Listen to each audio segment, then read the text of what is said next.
Hi, welcome to competitive cracker. ഞാൻ ദിജേഷ് ദിനേശൻ. നമ്മൾ degree പ്രിലിംസുമായി ബന്ധപ്പെട്ട എക്സാം വരാൻ പോവുകയാണ് അല്ലേ. വരാൻ പോകുന്ന മെയ് മാസം മുതൽ 3 ഘട്ടങ്ങളിലായിട്ടാണ് ഡിഗ്രി പ്രിലിംസിൻ്റെ എക്സാം വരാൻ പോകുന്നത്. മെയ് മാസത്തിൽ തന്നെ 2 ഘട്ടമായിട്ടും ജൂൺ മാസത്തിൽ ഒരു ഘട്ടമായിട്ടാണ് 3 ഘട്ടത്തിലാണ് പരീക്ഷ വരാൻ പോകുന്നത്. ആദ്യത്തെ പരീക്ഷ മെയ് 2-ാം തീയതിയാണ് സ്റ്റാർട്ട് ചെയ്യുന്നത്. അപ്പോൾ നമ്മുടെ CC-യുമായി ബന്ധപ്പെട്ട് നിങ്ങൾക്ക് നല്ലൊരു ഓഫർ വന്നിരിക്കുന്ന സമയമാണ്. ഇപ്പോൾ മാർച്ച് 31 വരെ നമ്മുടെ ബിഗ് ഡേ ഓഫർ നടക്കുകയാണ്. PSC പോലെയുള്ള ഏത് കോഴ്സ്, PSCയുടെ എല്ലാ കോഴ്സുകളും, CC-യുമായി ബന്ധപ്പെട്ട എല്ലാ കോഴ്സുകൾക്കും 30% വരെ ഡിസ്കൗണ്ട് ഇപ്പോൾ നിങ്ങൾക്ക് അവൈലബിൾ ആണ്. മാർച്ച് 31-ാം തീയതി വരെയാണ് ഈ ഒരു ഓഫർ ഉള്ളത്. അപ്പോൾ PSC-യുമായി ബന്ധപ്പെട്ട് അല്ലെങ്കിൽ മറ്റ് കോഴ്സുകൾ, മത്സര പരീക്ഷകളുമായി ബന്ധപ്പെട്ട് പഠിക്കുന്നവരുണ്ടെങ്കിൽ എത്രയും പെട്ടെന്ന് തന്നെ CC-യുടെ കോഴ്സുകളിൽ ജോയിൻ ചെയ്യാൻ വേണ്ടിയിട്ട് 8590202323 എന്ന് പറയുന്ന നമ്പറിൽ കോൺടാക്ട് ചെയ്യുക. ബിഗ് ഡേ ഓഫർ ഇപ്പോൾ തന്നെ നിങ്ങൾ അത് ലഭ്യമാക്കുക. മീൻസ് നിങ്ങളത് എത്രയും പെട്ടെന്ന് മേടിച്ചെടുക്കേണ്ടതാണ്. കാരണം മാർച്ച് 31-ാം തീയതി വരെയാണ് അതിൻ്റെ ഒരു ഡേറ്റ് ഉള്ളത്. അപ്പോൾ ഡിഗ്രി പ്രിലിംസുമായി ബന്ധപ്പെട്ട പരീക്ഷകളുടെ ഒരു സമയമാണെന്ന് പറഞ്ഞില്ലേ ഞാൻ. അപ്പോൾ ഇനി പഠിക്കാൻ ബുദ്ധിമുട്ടുള്ള ആൾക്കാർ അല്ലേ, കുറച്ച് ആൾക്കാർക്ക് ഫോണിലൂടെ പഠനം എന്ന രീതിയിൽ പഠിക്കുന്നവരുണ്ടെങ്കിൽ അവർക്ക് വേണ്ടിയിട്ട് CC-യുടെ ലേണിംഗ് ആപ്പ് അവൈലബിൾ ആണ്. ആപ്പ് സ്റ്റോറിലും പ്ലേ സ്റ്റോറിലും അത് നിങ്ങൾക്ക് ഡൗൺലോഡ് ചെയ്തെടുക്കാവുന്നതാണ്. ഫ്രീ ഡെയിലി മോക്ക് ടെസ്റ്റ് ഉണ്ടായിരിക്കും, അതുപോലെ തന്നെ ഫ്രീ ക്വിസ് ഉണ്ടായിരിക്കും, കറണ്ട് അഫെയർ അപ്ഡേറ്റ് ആയിട്ടുണ്ടായിരിക്കും. ഒരു കയ്യിലിരുന്ന ഫോണിൽ കൂടി തന്നെ നമുക്ക് ആ ജോലിയിൽ എത്താൻ വേണ്ടുന്ന എല്ലാവിധ കാര്യങ്ങളും നമ്മുടെ ആപ്പിലുണ്ടായിരിക്കും. അപ്പോൾ ആപ്പ് പർച്ചേസ് ചെയ്യാത്തവരുണ്ടെങ്കിൽ എത്രയും പെട്ടെന്ന് തന്നെ പർച്ചേസ് ചെയ്യുക. അപ്പോൾ ഡിഗ്രി പ്രിലിംസുമായി ബന്ധപ്പെട്ട ആ ഒരു കോഴ്സ് ഇപ്പോൾ നമ്മുടെ CC-യിൽ ഈ പറയുന്ന പോലെ മിറാക്കിൾ ബാച്ച്, CC-യിലെ മിറാക്കിൾ ബാച്ച് എന്ന് പറയുന്ന ഒരു പേരിൽ പുതിയൊരു ബാച്ച് ലോഞ്ച് ചെയ്തിട്ടുണ്ട്. പ്രധാനമായിട്ടും നമ്മൾ ഫോക്കസ് ചെയ്യുന്നത് ഡിഗ്രി പ്രിലിംസ് എന്ന് പറയുന്ന പരീക്ഷയാണ്. അറിയാലോ, വരാൻ പോകുന്ന ഡിഗ്രി പ്രിലിംസ് പരീക്ഷയുടെ പ്രാധാന്യം, പ്രിലിംസ് കടക്കുക എന്ന് പറയുന്ന ആ ഒരു കടമ്പ വളരെ ഇമ്പോർട്ടൻ്റ് ആണ്. സോ അത് എത്രയും പെട്ടെന്ന് നിങ്ങൾക്ക് പഠിച്ചെടുക്കാവുന്ന തരത്തിലാണ് നമ്മൾ ക്ലാസ്സുകൾ അറേഞ്ച് ചെയ്തിരിക്കുന്നത്. ക്ലാസ്സിലെ ഡെയിലി ഗ്രൂപ്പ് ആക്ടിവിറ്റീസ് ഉണ്ടായിരിക്കും, അതുപോലെ തന്നെ ലൈവ് ക്ലാസ്സുകളാണ് നമുക്ക് കൊടുക്കുന്നത്. PDF ഉണ്ടായിരിക്കും, weekly correct syllabus wise exam ഉണ്ടായിരിക്കും. സോ സ്പെഷ്യൽ മെൻറ്റർഷിപ്പ് പ്രോഗ്രാമുകൾ, പഠനവുമായി ബന്ധപ്പെട്ട് മെൻറ്റർഷിപ്പ് ആവശ്യമുള്ളവർക്ക് മെൻറ്റർഷിപ്പ് പ്രോഗ്രാമുകളൊക്കെ ഉണ്ടായിരിക്കും. പേര് പോലെ തന്നെ ഒരു മിറാക്കിൾ ബാച്ചാണ്. ഡിഗ്രി പ്രിലിംസ് എത്രയും പെട്ടെന്ന് നേടിയെടുക്കാൻ, അല്ലെങ്കിൽ വളരെ ലളിതമായിട്ട് പഠനത്തിലൂടെ ഏതാണോ പഠിക്കേണ്ടത് എന്ന ഭാഗം കൃത്യമായിട്ട് അറിഞ്ഞു പഠിച്ചുകൊണ്ട് ഡിഗ്രി പ്രിലിംസിലേക്ക് എത്താൻ വേണ്ടിയിട്ടുള്ള ഒരു ബാച്ചാണ്. ബാച്ചിൽ ജോയിൻ ചെയ്യുന്നതുമായി ബന്ധപ്പെട്ട് നിങ്ങൾക്ക് 8590202323 എന്ന് പറഞ്ഞ നമ്പറിൽ കോൺടാക്ട് ചെയ്യാവുന്നതാണ്. സോ നമുക്ക് ഇന്ന് ഡിസ്കസ് ചെയ്യാനുള്ളത് ഡിഗ്രി പ്രിലിംസുമായി ബന്ധപ്പെട്ട് ആർട്സ്, കലാ, സാഹിത്യം, സ്പോർട്സ് എന്നൊക്കെ പറയുന്ന ഭാഗത്ത് നിന്ന് 10 മാർക്കിന് ചോദ്യങ്ങൾ ചോദിക്കാറുണ്ട് അല്ലേ. ആ 10 മാർക്കിന് ചോദ്യങ്ങൾ ചോദിക്കുന്ന കുറച്ച് പ്രീവിയസ് ക്വസ്റ്റ്യൻസും അതിൻ്റെ കുറച്ച് അനുബന്ധ വിവരങ്ങളുമാണ് നമ്മൾ ഇന്ന് ഡിസ്കസ് ചെയ്യുന്നത്. അപ്പോൾ ശ്രദ്ധിക്കാം. ഫസ്റ്റത്തെ ക്വസ്റ്റ്യൻ ഒരു പുസ്തകവുമായി ബന്ധപ്പെട്ടതാണ്. ഏതാണ്? ഹൂ റോട്ട് കഥകളി വിജ്ഞാന കോശം, അല്ലെങ്കിൽ എൻസൈക്ലോപീഡിയ ഓഫ് കഥകളി എന്നറിയപ്പെടുന്ന ഒരു പുസ്തകം. എന്താണ്? കഥകളി വിജ്ഞാനകോശം എന്ന് പറയുന്ന പുസ്തകം രചിച്ചത് ആരാണ്? കഥകളി വിജ്ഞാനകോശം എന്ന പുസ്തകം രചിച്ചത് ആരാണ്? Option A SK Nair, KPS Menon, Kalamandalam Gopi, Aymanam Krishnakaimal. അപ്പോൾ കലാമണ്ഡല കഥകളി വിജ്ഞാനകോശം എന്ന് കാണുമ്പോൾ നമ്മൾ കലാമണ്ഡലം ഗോപിനെ കണ്ടു. എത്രയും പെട്ടെന്ന് അതിലേക്ക് ഉത്തരത്തിലേക്ക് പോകാനൊരു ശ്രമം നടത്തും, പക്ഷേ ആ ഉത്തരം തെറ്റായിരിക്കും. ഏതാണ് ഉത്തരം വരുന്നത്? ഓപ്ഷൻ D ആണ്. ഐമനം കൃഷ്ണക്കൈമളാണ് ഏത് പുസ്തകത്തിൻ്റെ രചയിതാവ്? കഥകളി വിജ്ഞാനകോശം. ഏതാണ്? കഥകളി വിജ്ഞാനകോശം. അപ്പോൾ കഥകളിയുമായി ബന്ധപ്പെട്ട ഒരു പുസ്തകം, കല എന്ന് പറയുന്ന ഭാഗത്തുനിന്ന് ഒരു ചോദ്യമായിട്ടാണ് നമ്മളിതിനെ പരിഗണിക്കുന്നത്. കല എന്ന് പറയുന്ന ഭാഗത്തുനിന്ന് ഒരു പുസ്തകം, അല്ലാതെ എഴുതിയ ഒരു വ്യക്തി, ആ രീതിയിലാണ് ചോദിച്ചിരിക്കുന്നത്. കഥകളി വിജ്ഞാനകോശം, ഐമനം കൃഷ്ണക്കൈമൾ. നോക്കാം. ഇനി ഈ കഥകളിയുമായി ബന്ധപ്പെട്ട ഒരു 5-6 പുസ്തകങ്ങൾ, നമുക്ക് ഇമ്പോർട്ടൻ്റ് ആയിട്ടുള്ള കുറച്ച് പുസ്തകങ്ങളൊന്ന് നോക്കാം. കലാമണ്ഡലം ഹൈദരാലി, നമുക്കറിയാം കലാമണ്ഡലം ഹൈദരാലി ആദ്യത്തെ മുസ്ലിം വിഭാഗത്തിൽപ്പെട്ട ആളാണ്. കഥകളി സംഗീതവുമായി ബന്ധപ്പെട്ട വ്യക്തിയാണ് അല്ലേ. അദ്ദേഹത്തിൻ്റെ പ്രധാനപ്പെട്ട കൃതിയാണ് ഓർത്താൽ വിസ്മയം. ഏതാണ്? ഓർത്താൽ വിസ്മയം. കലാമണ്ഡലം ഹൈദരാലിയുടെ പുസ്തകമാണ് ഓർത്താൽ വിസ്മയം. കലാമണ്ഡലം ഹൈദരാലിയുടെ പുസ്തകമാണ് ഓർത്താൽ വിസ്മയം. അതുപോലെ തന്നെ ഡോക്ടർ വെള്ളിനേഴി അച്യുതൻകുട്ടി അല്ലേ, അതാണ് കഥകളിയുടെ കൈപുസ്തകം. കഥകളിയുടെ കൈപുസ്തകം വെള്ളിനേഴി അച്യുതൻകുട്ടിയുടെ പുസ്തകമാണ് കഥകളിയുടെ കൈപുസ്തകം. ഹൈദരാലി അദ്ദേഹത്തിൻ്റെ ജീവിതത്തിൽ അദ്ദേഹം ഒരിക്കലും മുസ്ലിം വിഭാഗത്തിൽ നിന്നുകൊണ്ട് കഥകളി സംഗീതം പഠിക്കുന്ന ആദ്യത്തെ ഒരു വ്യക്തിയാണ്. അപ്പോൾ അദ്ദേഹത്തിൻ്റെ ജീവിതം ഒരു വിസ്മയമായിട്ട് അദ്ദേഹത്തിന് തോന്നിയിട്ടുണ്ടായിരിക്കാം. പുസ്തകത്തിൻ്റെ പേര് ഓർത്താൽ വിസ്മയം. ഇനി കലാമണ്ഡലം രാമൻകുട്ടി എന്ന് പറയുന്ന ആളുടെ കൃതിയാണ് തിരനോട്ടം. കലാമണ്ഡലം രാമൻകുട്ടിയുടെ കൃതിയാണ് തിരനോട്ടം. തിരനോട്ടം എന്ന് പറഞ്ഞാൽ എന്താണ്? കഥകളി ആരംഭിക്കുമ്പോൾ ആദ്യമായിട്ട് ആലപിക്കുന്ന ഗാനമാണ് ഏത്? തിരനോട്ടം. അപ്പോൾ കലാമണ്ഡലം രാമൻകുട്ടിയുടെ കൃതിയാണ് തിരനോട്ടം. ഇനി കലാമണ്ഡലം ഗോപി, അദ്ദേഹം കഥകളി വേഷങ്ങൾ ചെയ്യുന്ന വ്യക്തിയാണ്. അദ്ദേഹം ഓർമ്മയിലെ പച്ചകൾ, അതായത് പച്ച എന്ന് പറയുന്ന പച്ച, കരി, കത്തി, താടി, അതൊക്കെയാണല്ലോ വേഷങ്ങൾ കഥകളിയിൽ. അപ്പൊ പച്ച എന്ന് പറയുന്ന വേഷങ്ങളാണ് അദ്ദേഹം ചെയ്തിരിക്കുന്നത്. അപ്പൊ അതുകൊണ്ട് തന്നെ ഓർമ്മയിലെ പച്ചകൾ, കലാമണ്ഡലം ഗോപി, ഓർമ്മയിലെ പച്ചകൾ. അത് കൂടാതെ ഉള്ളത് 2 പുസ്തകങ്ങളാണ്, നളചരിതം പ്രഭാവം, കൂടാതെ ആട്ടക്കഥയുടെ അഭിനയ പാഠം. നളചരിതം പ്രഭാവം, അതുപോലെ തന്നെ ആട്ടക്കഥയുടെ അഭിനയ പാഠം. ഇനി കലാമണ്ഡലം പത്മനാഭൻ നായർ, കലാമണ്ഡലം പത്മനാഭൻ നായരും അദ്ദേഹം കഥകളിയുമായി ബന്ധപ്പെട്ട വ്യക്തിയാണ്. കഥകളി വേഷം, ഇതാണ് കഥകളി വേഷം, കഥകളി വേഷം. ഇനി ചേമഞ്ചേരി കുഞ്ഞിരാമൻ നായർ, ജീവിത രസങ്ങൾ. ചേമഞ്ചേരി കുഞ്ഞിരാമൻ നായർ ജീവിത രസങ്ങൾ മുമ്പൊരിക്കൽ ചോദിച്ചിട്ടുള്ള ചോദ്യമാണ്. അപ്പൊ ഇത്രയും പുസ്തകങ്ങളെങ്കിലും നമ്മൾ എന്ത് ചെയ്യണം, ജസ്റ്റ് അതൊന്ന് അറിഞ്ഞിരിക്കേണ്ടത് അത്യാവശ്യമാണ്. അപ്പോൾ ഒരു പുസ്തകം അല്ലെങ്കിൽ ഒരു എഴുത്തുകാരൻ എന്നുള്ള രീതിയിലാണ് ആദ്യത്തെ ചോദ്യം നമ്മൾ ഡിസ്കസ് ചെയ്തത്. അടുത്തൊരു പ്രീവിയസ് ക്വസ്റ്റ്യൻ പുസ്തകം തന്നെയാണ്, ഇന്ത്യയുമായി ബന്ധപ്പെട്ട് അല്ലെങ്കിൽ ഇന്ത്യ ചരിത്രവുമായി ബന്ധപ്പെട്ട് ഗാന്ധിജിയുമായി ബന്ധപ്പെട്ട ഒരു പുസ്തകമാണ്. Who rote the book India after Gandhi, India ഗാന്ധിക്ക് ശേഷം. ഓക്കെ, ഇന്ത്യ ആഫ്റ്റർ ഗാന്ധി എന്ന പുസ്തകം രചിച്ചത് ആരാണ്? ബിപിൻ ചന്ദ്ര, രാമചന്ദ്ര ഗുഹ, സുമിത് സർക്കാർ, റാണാജിത്ത് ഗുഹ. ആരാണ് ഉത്തരം വരുന്നത്? Who rote India after Gandhi, India after Gandhi. ഉത്തരം വരുന്നത് രാമചന്ദ്ര ഗുഹയാണ്. ആരാണ്? രാമചന്ദ്ര ഗുഹ. ഇനി സുമിത് സർക്കാർ എന്ന് പറയുന്നതും എന്ത് തന്നെയാണ്, ഒരു ചരിത്രകാരനാണ്. നമുക്ക് കേരളത്തിൽ നടന്ന മലബാർ കലാപവുമായി ബന്ധപ്പെട്ട് 1921 നവംബർ 10 ഒരു വാഗൺ ട്രാജഡി നടക്കലുണ്ടായി. അത് പോത്തന്നൂരിൽ വെച്ചിട്ടാണ് സംഭവിച്ചത്. ആ സംഭവത്തെ ബ്ലാക്ക് ഹോൾ ഓഫ് പോത്തന്നൂർ എന്ന് വിശേഷിപ്പിച്ച ചരിത്രകാരനാണ് ആര്? സുമിത് സർക്കാർ എന്ന് പറയുന്നത്. ഇവിടെ ഈ പുസ്തകത്തിന്റെ ഇന്ത്യ ആഫ്റ്റർ ഗാന്ധി എന്ന് പറയുന്ന പുസ്തകം ആരുമായി ബന്ധപ്പെട്ടതാണ്? രാമചന്ദ്ര ഗുഹയുമായി ബന്ധപ്പെട്ടതാണ്. ഇനി രാമചന്ദ്ര ഗുഹയുടെ പ്രധാനപ്പെട്ട പുസ്തകങ്ങളാണ് നമ്മൾ നോക്കുന്നത്.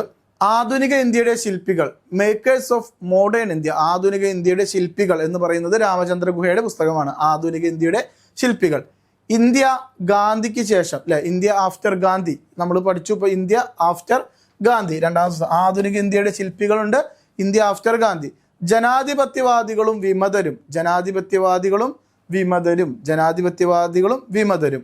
ഗാന്ധി ഇന്ത്യക്ക് മുൻപ്, അതായത് ഗാന്ധിജിയുടെ ദക്ഷിണാഫ്രിക്കയിലുള്ള കാര്യങ്ങളൊക്കെ പറയുന്ന പുസ്തകമാണ് ഗാന്ധി ഇന്ത്യക്ക് മുമ്പ്, ഗാന്ധി ബിഫോർ ഇന്ത്യ. അതായത് ഗാന്ധിജി ഇന്ത്യയിലേക്ക് വരുന്നത് 1915 ജനുവരി 9 അതിന് മുൻപുള്ള ഗാന്ധിജിയുടെ കാര്യങ്ങൾ പറയുന്ന പുസ്തകമാണ് ഗാന്ധി ഇന്ത്യക്ക് മുൻപ്. ഗാന്ധി ലോകത്തെ മാറ്റിയ വർഷങ്ങൾ, ഗാന്ധി ലോകത്തെ മാറ്റിയ വർഷങ്ങൾ 1448, അല്ലെ, 1914 മുതൽ 1947 ഇന്ത്യയിലേക്ക് വരാനുള്ള തയ്യാറെടുപ്പെടുത്ത് നടത്തിയ വർഷമാണ് 1914 എന്ന് പറയുന്നത്. 15 എത്തി. 48 അദ്ദേഹം മരണത്തിന് വരെയുള്ള കാലഘട്ടം പറയുന്ന പുസ്തകമാണ് ഗാന്ധി ലോകത്തെ മാറ്റിയ വർഷങ്ങൾ എന്ന് പറയുന്നത്. വിമതർ ബ്രിട്ടീഷ് രാജിനെതിരെ, rebels against the Raj, rebel against the British Raj. അതും ആരുടെ പുസ്തകമാണ്? രാമചന്ദ്ര ഗുഹയുടെ പുസ്തകമാണ്. ഏറ്റവും കൂടുതൽ ചോദിച്ചിരിക്കുന്നത് ഈ ഇന്ത്യ ഗാന്ധിക്ക് ശേഷം, ഗാന്ധി ഇന്ത്യക്ക് മുൻപ് എന്ന് പറഞ്ഞ പുസ്തകമാണ് ഏറ്റവും കൂടുതൽ ചോദിച്ചിരിക്കുന്നത്. ഓക്കെ, ഇനി ഗാന്ധിജിയുമായി ബന്ധപ്പെട്ട് അല്ലെങ്കിൽ ഗാന്ധിജിയെ കുറിച്ചുള്ള കുറച്ച് പുസ്തകങ്ങൾ കൂടി നമുക്ക് പരിചയപ്പെടാം. ഗാന്ധിജിയെ കുറിച്ചുള്ള കുറച്ച് പുസ്തകങ്ങൾ. Gandhi versus Lenin, Gandhi versus Lenin എഴുതിയത് S A Dange. Gandhi versus Lenin, S A Dange. Gandhi versus Lenin, S A Dange. Gandhi an illustrated biography, Gandhi an illustrated biography എഴുതിയത് പ്രമോദ് കപൂർ. ആരാണ്? Pramod Kapoor. Gandhi an illustrated biography എഴുതിയത് പ്രമോദ് കപൂർ ആണ്. ഓക്കെ, ഇനി വെയിറ്റിംഗ് ഫോർ ദി ഗാന്ധി, ഗാന്ധിജിയെ വെയിറ്റ് ചെയ്യുക, അല്ലെ. Okay, waiting for the Gandhi, R K Narayan. ഇത് ഇമ്പോർട്ടൻ്റ് ആണ്, കാരണം ആർ കെ നാരായണന്റെ കൃതികൾ ചോദിക്കാറുണ്ട്. കെ ആർ നാരായണൻ അല്ല, ആർ കെ നാരായൺ. എന്താണ്? Waiting for the Gandhi. എങ്ങനെയാണ്? Waiting for the Gandhi. The men who killed Gandhi, important പുസ്തകമാണ്. The men who killed Gandhi, Manohar Malgonkar. ആരാണ്? മനോഹർ മൽഗോങ്കർ. ആരാണ്? The men who killed Gandhi എന്ന പുസ്തകത്തിന്റെ രചയിതാവാണ്. അടുത്ത പുസ്തകം in search of Gandhi, Richard Attenborough. ആരാണ്? In search of Gandhi, PYQ ആണ്. കഴിഞ്ഞ കാലഘട്ടത്തിൽ ചോദിച്ചിട്ടുള്ള ചോദ്യമാണ്. ഇൻ സെർച്ച് ഓഫ് ഗാന്ധി ആരുടെ കൃതിയാണ്? Richard Attenborough. ഇനി മലയാളവുമായി ബന്ധപ്പെട്ടിട്ടുള്ള ഒരു കൃതി, ഇതും ചോദിച്ചിട്ടുള്ള പുസ്തകമാണ്. Gandhi and Godse, NV Krishnawarrier. ആരാണ്? Gandhi and Godse. The man who killed Gandhi, Manohar Malgonkar. Gandhi and Godse എന്ന് പറഞ്ഞു കഴിഞ്ഞാൽ അത് NV കൃഷ്ണവാര്യരുടെ കൃതിയാണ്, തെറ്റരുത്. Okay, Gandhi and Stalin, Gandhi and Stalin. Lenin നമ്മൾ പഠിച്ചില്ല, ഗാന്ധി വേഴ്സ് ലെനിൻ പഠിച്ചു, ഡാങ്കയുടെ പുസ്തകമാണ് ഇത്. Gandhi and Stalin, Louis Fischer. Louis ഫിഷറുടെ 2 പുസ്തകങ്ങളാണ് പ്രധാനമായിട്ടുള്ളത്, Gandhi and Stalin and the life of Mahatma Gandhi. രണ്ടും ലൂയിസ് ഫിഷറിന്റെ പുസ്തകങ്ങളാണ്. ഏതൊക്കെയാണ്? ഗാന്ധി ആൻഡ് സ്റ്റാലിൻ, അതുപോലെ തന്നെ the life of Mahatma Gandhi, the life of Mahatma Gandhi. At the feet of Gandhi, Rajendra Prasad. At the feet of Gandhi, ആദ്യത്തെ രാഷ്ട്രപതി എന്ന രീതിയിൽ അദ്ദേഹം ഗാന്ധിജിയെ കുറിച്ച് എഴുതിയ ഒരു പുസ്തകമാണ് ഏത്? At the feet of Gandhi. Day to day with Gandhi, സാധ്യത ഉണ്ട് അല്ലേ? മഹാദേവ് ദേശായി എന്ന് പറയുന്നത് അദ്ദേഹത്തിന്റെ സന്തത സഹചാരിയായിരുന്നു, സെക്രട്ടറി ആയിരുന്നു. അപ്പൊ day to day with Gandhi, ഗാന്ധിജിയുടെ കൂടെ day to day with Gandhi ആരാണ്? മഹാദേവ് ദേശായിയുടെ പുസ്തകമാണ്. ആൻഡ് ഇത് ഒരുപാട് തവണ ചോദിച്ചിട്ടുള്ള ഒരു ചോദ്യമാണ്, അതിന് നമുക്കൊരു PYQ ആയിട്ട് കണക്കാക്കാവുന്നതാണ്. Gandhi and anarchy in India, ഗാന്ധിയും അരാജകത്വവും. ഏതാണ്? ഗാന്ധിയും അരാജകത്വവും. C. ശങ്കരൻ നായർ. ആരാണ് C. Sankaran Nair? Indian National കോൺഗ്രസിന്റെ പ്രസിഡന്റ് ആകുന്ന ആദ്യത്തെ മലയാളിയായിരുന്നു C. ശങ്കരൻ നായർ. അദ്ദേഹം എഴുതിയ കൃതിയാണ് Gandhi and anarchy in India, ഗാന്ധിയും അരാജകത്വവും ഇന്ത്യയിൽ. I follow Mahatma, KM Munshi. ആരാണ്? I follow Mahatma, KM Munshi. അപ്പൊ ഇമ്പോർട്ടൻ്റ് ആയിട്ട് ആരുമായി ബന്ധപ്പെട്ട്? ഗാന്ധിയുമായി ബന്ധപ്പെട്ട പുസ്തകങ്ങൾ പഠിച്ചു. നമ്മുടെ ചോദ്യം രാമചന്ദ്ര ഗുഹയുമായി ബന്ധപ്പെട്ട കാര്യങ്ങളായിരുന്നു, അതും നമ്മൾ ചർച്ച ചെയ്തു. അടുത്തൊരു ചോദ്യം വരുന്നത്, who is the author of Jnanappana? Who is the author of Jnanappana? ജ്ഞാനപ്പാനയുടെ രചയിതാവ് ആരാണ്? ജ്ഞാനപ്പാനയുടെ രചയിതാവ് ആരാണ്? മേൽപ്പത്തൂർ നാരായണ ഭട്ടത്തിരി, വള്ളത്തോൾ നാരായണ മേനോൻ, ചെറുശ്ശേരി നമ്പൂതിരി, പൂന്താനം നമ്പൂതിരി. ആരാണ് ജ്ഞാനപ്പാന? ആരായിരിക്കും? യെസ്, നമുക്ക് എല്ലാവർക്കും ഉത്തരം അറിയാവുന്നതാണല്ലേ, പൂന്താനത്തിൻ്റെ ആണ് ഏത്? ജ്ഞാനപ്പാന എന്ന് പറയുന്ന കൃതി. അദ്ദേഹം വളരെ വലിയൊരു കൃഷ്ണഭക്തനായിരുന്നു, അതുകൊണ്ട് തന്നെ കേരള സൂർദാസ് എന്നറിയപ്പെടുന്നത് പൂന്താനാണ്. 16-ാം നൂറ്റാണ്ടിൽ മലയാള കവി പൂന്താനം നമ്പൂതിരി രചിച്ച ഒരു ഭക്തി കാവ്യമാണ് ജ്ഞാനപ്പാന, അല്ലെ? 16-ാം നൂറ്റാണ്ടിലാണ് അത് രചിക്കപ്പെടുന്നത്. കേരള സൂർദാസ് എന്നറിയപ്പെടുന്നത് പൂന്താനമാണ്, അല്ലെ? ഭക്തകവിയാണ് സൂർദാസ് എന്നറിയപ്പെടുന്നത്. കൃഷ്ണഗാഥയുടെ രചയിതാവാണ് ചോദിച്ചതെങ്കിൽ ഓപ്ഷനുള്ള മറ്റൊരാളാണ് ചെറുശ്ശേരി. അതാണ് കൃഷ്ണഗാഥ. കൃഷ്ണഗീതിയല്ല, കൃഷ്ണഗീതിയാണെങ്കിൽ അത് മാനവേദൻ സാമൂതിരി രചിച്ചതാണ്. ഇത് കൃഷ്ണഗാഥ. കൃഷ്ണഗാഥയുടെ രചയിതാവാണ് ആര്? ചെറുശ്ശേരി. ഇനി നാരായണീയം എന്ന് പറയുന്ന രചന, അല്ലെ? നാരായണീയം അത് രചിച്ചത് മേൽപ്പത്തൂർ നാരായണ ഭട്ടത്തിരിയാണ്. നാരായണീയം രചിച്ചത് മേൽപ്പത്തൂർ നാരായണ ഭട്ടത്തിരി. മേൽപ്പത്തൂർ നാരായണ ഭട്ടത്തിരി. ഇനി വള്ളത്തോളുമായി ബന്ധപ്പെട്ടിട്ട് അതിലൊരു ഓപ്ഷനിൽ വള്ളത്തോൾ കിടക്കുന്നുണ്ട്. വള്ളത്തോളിനെ നമ്മൾ പറയാറുള്ളത് കേരളത്തിന്റെ ദേശീയ കവി എന്നാണ്. അങ്ങനെ തന്നെയാണ് കേട്ടോ, തെറ്റല്ല പറഞ്ഞത്. കേരളത്തിന്റെ ദേശീയ കവി, അതുപോലെ കേരളത്തിന്റെ ടാഗോർ, അങ്ങനെ രീതിയിലൊക്കെ സംസ്ഥാന കവി എന്ന പേരിലൊക്കെ അറിയപ്പെടുന്ന ആരാണ്? വള്ളത്തോളാണ്. മഹാകവിയാണ്. അദ്ദേഹത്തിന്റെ ഏറ്റവും പ്രധാനപ്പെട്ട കുറച്ച് കൃതികളാണ് സാഹിത്യമഞ്ജരി, കൊച്ചുസീത, ചിത്രയോഗം, കേരളീയം, എൻ്റെ ഗുരുനാഥൻ. ഇതിൽ ചോദിച്ചിരിക്കുന്ന 2 ചോദ്യങ്ങൾ, ചിത്രയോഗം ചോദിച്ചിട്ടുള്ള ക്വസ്റ്റ്യനാണ്. എൻ്റെ ഗുരുനാഥൻ, ഗാന്ധിജിയെ കുറിച്ച് അദ്ദേഹം എഴുതിയ കൃതിയാണ് എൻ്റെ ഗുരുനാഥൻ. ആ കൃതിയും ഇമ്പോർട്ടൻ്റ് ആണ്, ചോദിച്ചിട്ടുണ്ട്. അപ്പം അത്രയും കാര്യങ്ങൾ. ഇപ്പം നമ്മൾ ഈ പുസ്തകങ്ങൾ നോക്കുമ്പോഴേ, ഗാന്ധിജിയെ കുറിച്ചുള്ള പുസ്തകങ്ങൾ, കേരളത്തിലെ ഭക്തി പ്രസ്ഥാന നേതാക്കന്മാരെ കുറിച്ച്, നായകന്മാരെ കുറിച്ചുള്ള പുസ്തകങ്ങൾ, ഭക്തി പ്രസ്ഥാന നായകന്മാരെ കുറിച്ചുള്ള പുസ്തകങ്ങൾ, ആ രീതിയിലാണ് കഴിഞ്ഞ കാലഘട്ടങ്ങളിൽ പുസ്തകങ്ങളെ പറ്റിയിട്ട്, കഴിഞ്ഞ വർഷങ്ങളിൽ പുസ്തകങ്ങളെ പറ്റിയിട്ട് ചോദിച്ചിരിക്കുന്നത്. അപ്പോൾ ഇതൊക്കെ ഒന്ന് ശ്രദ്ധിച്ചു പോകേണ്ടതാണ് പരീക്ഷയ്ക്ക്. ഇനി സിനിമയുടെ ഭാഗത്തു നിന്നൊരു ചോദ്യമാണ് അടുത്തത്. സിനിമ, അല്ലെ? എപ്പോഴും 1 മാർക്ക് സിനിമയ്ക്ക് ഉണ്ട്. 10 മാർക്കിൽ 1 മാർക്ക് സിനിമയാണ്. Who is the director of the movie Kanchanasita? Kanchanasita എന്ന് പറയുന്ന ചലച്ചിത്രത്തിന്റെ സംവിധായകൻ ആരാണ്? കാഞ്ചനസീത. എപ്പോഴും നമ്മൾ പറയാറുള്ള പോലെ തന്നെ അവാർഡ് സിനിമകൾ, അല്ലെ? അവാർഡ് ചിത്രങ്ങളാണ് കൂടുതലും ചോദിക്കാറുള്ളത്. അടൂർ ഗോപാലകൃഷ്ണൻ, G. അരവിന്ദൻ, ഷാജിയൻ കരുൺ പോലെയുള്ള ആൾക്കാർ തന്നെയാണ് ചോദിക്കാൻ സാധ്യത. അപ്പൊ G. അരവിന്ദൻ ഉണ്ട്, അടൂർ ഗോപാലകൃഷ്ണൻ ഉണ്ട്, പത്മരാജൻ ഉണ്ട്, ഭരതൻ ഉണ്ട്. ആരുടെ കൃതിയാണ്, അല്ലെങ്കിൽ ആരുടെ സിനിമയാണ്, ആര് സംവിധാനം ചെയ്ത സിനിമയാണ് കാഞ്ചനസീത എന്ന് ചോദിച്ചു കഴിഞ്ഞാൽ ഓപ്ഷൻ A ആണ് G. അരവിന്ദൻ. ഇതാണ് G. അരവിന്ദൻ. നമുക്ക് നോക്കാം, കുറച്ച് ചിത്രങ്ങൾ നോക്കാം. മലയാളത്തിൽ അറിയപ്പെടുന്ന ഒരു സംവിധായകനാണ് G. അരവിന്ദൻ. അതായത് അടൂർ ഗോപാലകൃഷ്ണനെ പോലെ, ഷാജിയൻ കരുണിനെ പോലെ അറിയപ്പെടുന്ന ഒരു സംവിധായകനാണ് G. അരവിന്ദൻ. പ്രധാന സംവിധായകരും ചിത്രങ്ങളുമാണ് നമ്മൾ ഇനി പറയുന്നത് കേട്ടോ. എന്താണ്? പ്രധാന സംവിധായകരും അവരുടെ ചിത്രങ്ങളും പറയാണ്. G. അരവിന്ദന്റെ ഇതാണ് ജി അരവിന്ദൻ്റെ ചിത്രങ്ങൾ പറയാണ്. ഇമ്പോർട്ടൻ്റ് ആയിട്ടുള്ളത് നമ്മൾ എന്ത് ചെയ്യും, അത് പറയും, നോട്ട് ചെയ്ത് പറയും, അത് ശ്രദ്ധിക്കണം. വാസ്തുഹാര ഇമ്പോർട്ടൻ്റ് ആണ്. വാസ്തുഹാര ചോദിച്ചിട്ടുള്ളതാണ്. ആരാണ് സംവിധാനം എന്ന് ചോദിച്ചിട്ടുണ്ട്. തമ്പ്, വാസ്തുഹാര, തമ്പ്, ഇത് രണ്ടും ഇമ്പോർട്ടൻ്റ് ആണ്. വേറൊരെണ്ണാണ് മാറാട്ടം. ഓക്കെ, പോക്കുവെയിൽ, അതാണ് പോക്കുവെയിൽ. എസ്തപ്പാൻ ചിദംബരം ചോദിച്ചിട്ടുള്ളതാണ്. ഇതാണ് ചിദംബരം, ഇതാണ് ചിദംബരം. കാഞ്ചനസീത ഇതേ ഇപ്പം ചോദിച്ചു. അപ്പോൾ കാഞ്ചനസീത, ചിദംബരം, തമ്പ്, അതുപോലെ തന്നെ വാസ്തുഹാര, ഇത്രയും കാര്യങ്ങളെങ്കിലും ആരെ കുറിച്ച് പഠിച്ചിരിക്കണം? അരവിന്ദൻ്റെ ചിത്രങ്ങളെ കുറിച്ച് പഠിക്കണം. ഇനി ഭരതൻ അല്ലേ, ഭരതൻ എന്ന് പറയുന്നത് അദ്ദേഹത്തിൻ്റെ ഏറ്റവും പ്രധാനപ്പെട്ട ഒരു എന്താ പറയുക, വൈശാലി പോലെയുള്ള സിനിമകളുടെ, വൈശാലി, തേവർ മകൻ, തകര ചോദിച്ചിട്ടുള്ളതാണ്. തകര ഇമ്പോർട്ടൻ്റ് ആണ്. വൈശാലി ചോദിച്ചിട്ടുള്ളതാണ്. പാതേയം, പ്രയാണം, ചാമരം, വെങ്കലം, അമരം പോലെയുള്ള സിനിമകളാണ് അദ്ദേഹം സംവിധാനം ചെയ്തിരിക്കുന്നത്. വൈശാലി ചോദിച്ചിട്ടുണ്ട്, തകര ചോദിച്ചിട്ടുണ്ട്. ഭാരതൻ്റെ ചിത്രങ്ങളാണ്. ജി അരവിന്ദനാണെങ്കിൽ വാസ്തുഹാര, ചിദംബരം, തമ്പ്, കാഞ്ചനസീത. ഓക്കെ, അപ്പോൾ നമ്മുടെ ഡിഗ്രി പ്രിലിംസുമായി ബന്ധപ്പെട്ടിട്ടുള്ള മിറാക്കിൾ ബാച്ച് അല്ലേ, മിറാക്കിൾ ബാച്ച് റണ്ണിങ് ആണ്. ജോയിൻ ചെയ്യാത്തവരുണ്ടെങ്കിൽ എത്രയും പെട്ടെന്ന് ജോയിൻ ചെയ്യുക. അറിയാലോ, വരാൻ പോകുന്ന ഡിഗ്രി പ്രിലിംസ് കടന്നു കൂടുക അല്ലേ, നമ്മൾ അതങ്ങോട്ട് ജസ്റ്റ് കട്ട് ഓഫ് കടന്ന് പ്രിലിംസ് പാസ്സാവുക എന്നുള്ളത് മാത്രമാണ് നമ്മുടെ ഇപ്പോഴത്തെ ലക്ഷ്യം. അതിനെന്താണോ വേണ്ടത് അതെല്ലാം നമ്മുടെ ഈ മിറാക്കിൾ ബാച്ചിലുണ്ട്. അതായത് ഡെയിലി ഗ്രൂപ്പ് ആക്ടിവിറ്റീസ് ഉണ്ടായിരിക്കും, ലൈവ് ക്ലാസ്സസ് ഉണ്ടായിരിക്കും, PDF നോട്ട് ഉണ്ടായിരിക്കും, വീക്കിലി എക്സാം ഉണ്ടായിരിക്കും. ഇനി അതെല്ലാം നിങ്ങൾക്ക് എന്തെങ്കിലും മെൻറ്റർഷിപ്പ് വേണമെങ്കിൽ മെൻറ്റർഷിപ്പ് പ്രോഗ്രാം ഉണ്ടായിരിക്കും.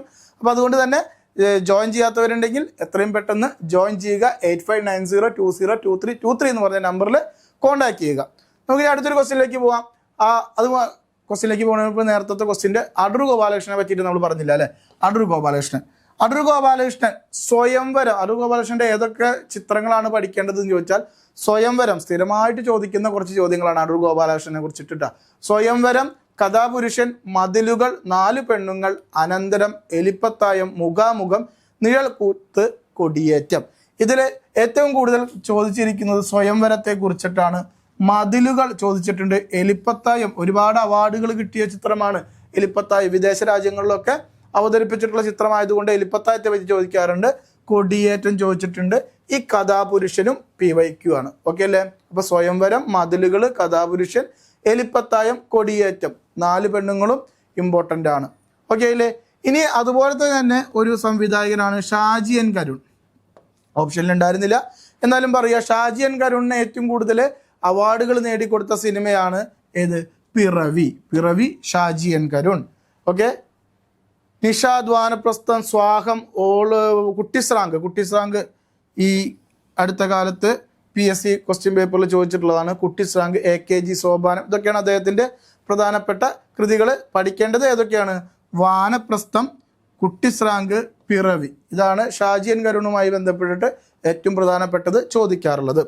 ഇനി P. പത്മരാജൻ അല്ലേ. P. പത്മരാജൻ എന്ന് പറയുന്നത് ഒരു പ്രത്യേക രീതിയിലുള്ള സിനിമകൾ എടുക്കുന്ന ഒരു വ്യക്തി, അങ്ങനെ നമുക്ക് പറയാൻ പറ്റും. വേറൊരു ഫീലാണ് പത്മരാജൻ്റെ സിനിമകൾ അല്ലേ. ഏതൊക്കെയാണ്? ഇന്നലെ, പെരുവഴി അമ്പലം, തൂവാനത്തുമ്പികൾ, ഒരിടത്തൊരു ഫയൽമാൻ പോലെയുള്ള ചിത്രങ്ങളാണ് ആരുടെ? പത്മരാജൻ്റെ ചിത്രങ്ങൾ. അദ്ദേഹത്തിന് ഏറ്റവും പ്രധാനപ്പെട്ട ഒരു കൃതിയുണ്ട്, ഉദകപ്പോള എന്ന് പറഞ്ഞിട്ടുള്ള ഒരു കൃതിയൊക്കെ ഉണ്ട്. അപ്പോൾ ഇത്രയും സംവിധായകന്മാരെ കുറിച്ച് ഇപ്പോൾ നമ്മൾ എന്താണ് പറയുന്നത്? ഈ ക്വസ്റ്റ്യൻസ് ഡിസ്കസ് ചെയ്യുന്നതുകൊണ്ട് എന്താ നമ്മൾ ഉദ്ദേശിക്കുന്നത്? നമുക്ക് ഒരു ബേസ്, അതായത് ഏതൊക്കെ മേഖലയിൽ നിന്നാണ് സ്ഥിരമായിട്ട് ചോദ്യം വരുന്നത് എന്നാണ് നമ്മൾ പരിചയപ്പെടുത്തി തരുന്നത്. അപ്പോൾ അത്തരം സംവിധായകന്മാരെ എന്തായാലും നിർബന്ധമായിട്ടും പഠിച്ചിരിക്കണം. അടൂർ ഗോപാലകൃഷ്ണൻ, ജി അരവിന്ദൻ, ഷാജി എൻ കരുൺ, പത്മരാജൻ, പിന്നെ അതുപോലെ തന്നെ നമ്മൾ നേരത്തെ പറഞ്ഞ പോലെ ഭരതൻ, അങ്ങനത്തെ കുറച്ച് ആൾക്കാരിനൊക്കെ സ്ഥിരമായിട്ട് ഒന്ന് നോക്കണം.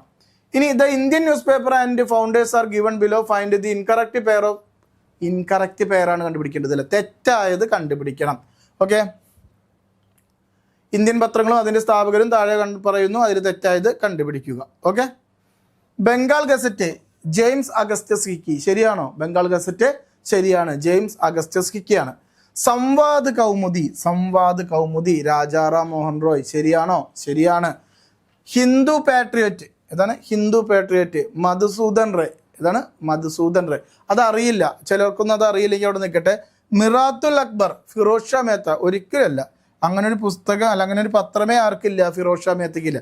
4 തെറ്റാണ്. അപ്പോൾ 4 മാത്രം തെറ്റി എന്നുള്ള ഓപ്ഷൻ ഡി ആണ്. ഏതാണ്? മിറാത്തുൽ അക്ബർ എന്ന് പറയുന്നത് ആരുടെയല്ല? ഫിറോസ് ഷാ മേത്തയുടെ. അപ്പോൾ എന്ത് പഠിക്കണം? ഹിന്ദു പാട്രിയോട്ട് എന്ന് പറയുന്നത് ആരുടെയാണ്? മധുസൂദൻ റേ എന്ന് പറയുന്ന ആളുടെയാണ്. അപ്പോൾ കുറച്ച് ഇന്ത്യൻ പത്രങ്ങളും അതിൻ്റെ സ്ഥാപകരും നമുക്ക് നോക്കാം. ഇന്ത്യൻ പത്രങ്ങളും അതിൻ്റെ സ്ഥാപകരും. മിറാത്തുൽ അക്ബർ അല്ലെ, മിറാത്തുൽ അക്ബറാണ് ഇപ്പോൾ തെറ്റിച്ചിട്ട് ഫിറോസ് ഷാ മേത്ത കൊടുത്തിട്ടുണ്ടായിരുന്നത്. മിറാത്തുൽ അക്ബർ ആരുടെയാണ്?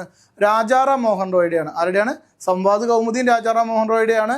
മിറാത്തുൽ അക്ബറും രാജാറാം മോഹൻ റോയുടെയാണ്. അപ്പോൾ 2 ഓപ്ഷനിൽ 2 തവണ രാജാറാം മോഹൻ റോയ് വരികയാണെങ്കിൽ അത് നമ്മളതിനെ കൺഫ്യൂഷൻ ചെയ്യാൻ വേണ്ടിയിട്ടാണ്. ഓൾറെഡി രാജാറാം മോഹൻ റോയുമായി ബന്ധപ്പെട്ടിട്ട് ഒരെണ്ണം തന്നിട്ടുണ്ട്. അപ്പോൾ അടുത്തത് എന്തായാലും അത് വരില്ല എന്ന രീതിയിൽ നമ്മൾ തെറ്റിക്കാൻ വേണ്ടിയിട്ടാണ് ക്വസ്റ്റ്യൻ തന്നിരിക്കുന്നത്. ശ്രദ്ധിക്കണം. മിറാത്തുൽ അക്ബർ ആരുടെയാണ്? രാജാറാം മോഹൻ റോയുടെയാണ്. ഇന്ത്യൻ മിറർ എന്ന് പറയുന്ന ഒരു പത്രമുണ്ട്, ദേവേന്ദ്രനാഥ ടാഗോർ. അതായത് രവീന്ദ്രനാഥ ടാഗോറിന്റെ പിതാവിന്റെ പത്രമാണ്. ദേവേന്ദ്രനാഥിന്റെ പത്രമാണ് ഇത്. ദേവേന്ദ്രനാഥ ടാഗോറിന്റെ പത്രമാണ് Indian mirror.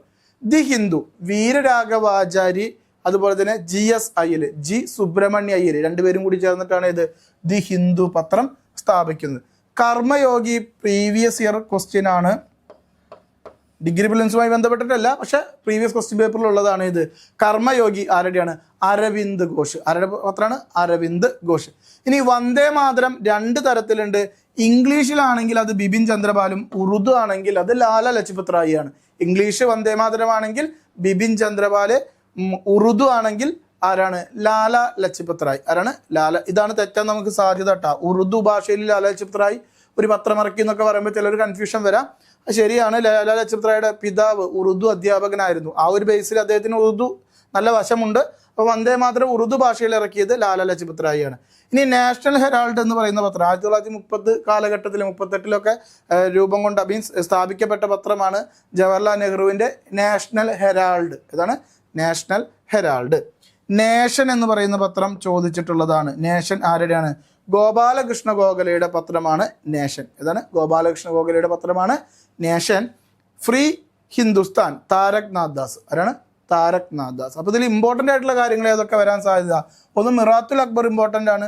The Hindu, Karmayogi, Vande Mataram 2 important ആണ്. നാഷണൽ ഹെറാൾഡ്, നേഷൻ, ഇത്രയും കാര്യങ്ങൾ ഇമ്പോർട്ടൻ്റ് ആയിട്ടുള്ള പത്രങ്ങളാണ്.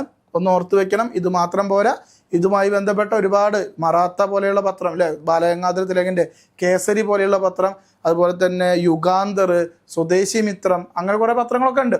സോ അതൊക്കെ ഒന്ന് ശ്രദ്ധിക്കണം. എല്ലാം നമ്മൾ ഉൾപ്പെടുത്തിയിട്ടില്ല കേട്ടോ. നമ്മുടെ ബിഗ് ഡേ ഓഫർ അവസാനിക്കാൻ ഇനി കുറച്ച് ദിവസങ്ങൾ മാത്രമേ ഉള്ളൂ. മാർച്ച് 31 വരെയാണ് ബിഗ് ഡേ ഓഫർ നിങ്ങൾക്ക് ലഭ്യമാവുന്നത്. എല്ലാ കോഴ്സുകൾക്കും, CC നൽകുന്ന എല്ലാ കോഴ്സുകൾക്കും 30% ഡിസ്കൗണ്ട് ആണ്. അപ്പോൾ ഈ ഒരു അവസരം എത്രയും പെട്ടെന്ന് പ്രയോജനപ്പെടുത്തുക.